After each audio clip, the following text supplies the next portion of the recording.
ব্রাহ্মণবাড়িয়া আখাউড়ায় ধর্ষণ মামলার জেরে বাদীর পরিবারকে পুড়িয়ে মারার চেষ্টার অভিযোগ উঠেছে প্রতিপক্ষের বিরুদ্ধে। পরিবারের সদস্যরা প্রাণে বেঁচে গেলেও হারিয়েছে সর্বস্ব। তবে পুরো ঘটনাকে ষড়যন্ত্র বলছে অভিযুক্ত পক্ষ, আর তদন্ত করে ব্যবস্থা নেওয়ার কথা বলছে পুলিশ। ব্রাহ্মণবাড়িয়ার আখাউড়া প্রতিনিধি মোহাম্মদ সাদ্দাম হোসেনের প্রতিবেদন, জানাচ্ছে নাদিরা সুলতানা। রাসেল মিয়া পেশায় ঝালমুড়ি বিক্রেতা। নিজের জমি না থাকায় পরিবার নিয়ে বসবাস করতেন এক প্রতিবেশীর পানির পাম্প ঘরে। কাজের কারণে তাকে থাকতে হয় বাড়ির বাইরে। গত 13 মার্চ বাসায় একা পেয়ে রাসেলের স্ত্রীকে প্রতিবেশী জয়দুল হোসেন ধর্ষণের চেষ্টা করে বলে অভিযোগ ওঠে। এ ঘটনায় মামলার পর গত 30 মার্চ রাতে রাসেলের ঘরে তালা লাগিয়ে আগুন দেয় দুর্বৃত্তরা। রাসেলের বউ বলতেছে বাসাওরে মরে যাচ্ছে আমার বউ আমি এবং তুই লালচান আইসে বাইক করছে আগে আমরা একটু পরে আইসি বালতিতে লইছি আগুন টাগুন লাগছে এই সাগর আগুন চলতেছে দৌড় করে পরে এরা ট্রিটমেন্ট কেটে পরে বাইরে দেখছি আর কি।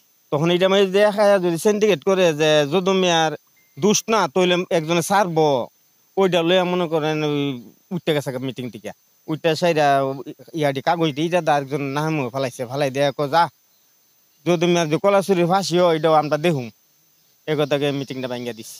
আমি সরকারের কাছে আবেদন করি এইটাই যে আমার ছেলের একটু সরকার দেহ হোক, আমি সক্য বিচার চাই, তার বিচারটা যেমন হয় আর তার যে আচার ব্যবহার চাল চলন এর আগের দিকেই তার দুষ্কৃত লোক খারাপ, এর বহুত রিকোর্স আছে, এর বিচার আচার আমরা করছি।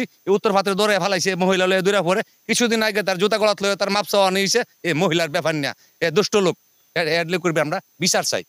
রাসেলের অভিযোগ, জয়দুল দীর্ঘদিন ধরে তার স্ত্রীকে উত্ত্যক্ত করে আসছেন। মামলা করায় প্রতিশোধ নিতে এ অগ্নিসংযোগ বলে অভিযোগ তার। মাগরিব নামাজের পর আমি তো উনি আমার ঘরের ভিতরে এসে এই খারাপগুলা করে প্রস্তাব দেওয়ার পরে উনি আমার দর্শন করার অনেক চেষ্টা করছে। আমার ছেলের গলা চেপা ধরছে, তুই যদি কারো কাছে কিছু বলস কালকার কথা তোর মাইরা হালাই দিম। আমি গ্রামে বিচার পাইছি না, আমি কোর্টে মামলা দিছি।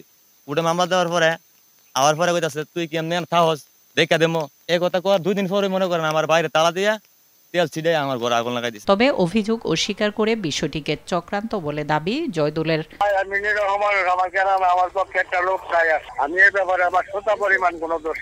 এদিকে অভিযোগ পাওয়ার পর আইনি ব্যবস্থা নেওয়া হয়েছে বলে জানিয়েছে পুলিশ। আমরা এটার আসামি শনাক্ত করে যাতে তাদেরকে আইনের আওতায় এনে যথাযথ ব্যবস্থা নেওয়া হয় সেটা নিয়ে কাজ করে যাচ্ছে। সঠিক তদন্তের মাধ্যমে ঘটনার ন্যায় বিচার নিশ্চিত করার দাবি এলাকাবাসীর। নাদিরা সুলতানা, RTV।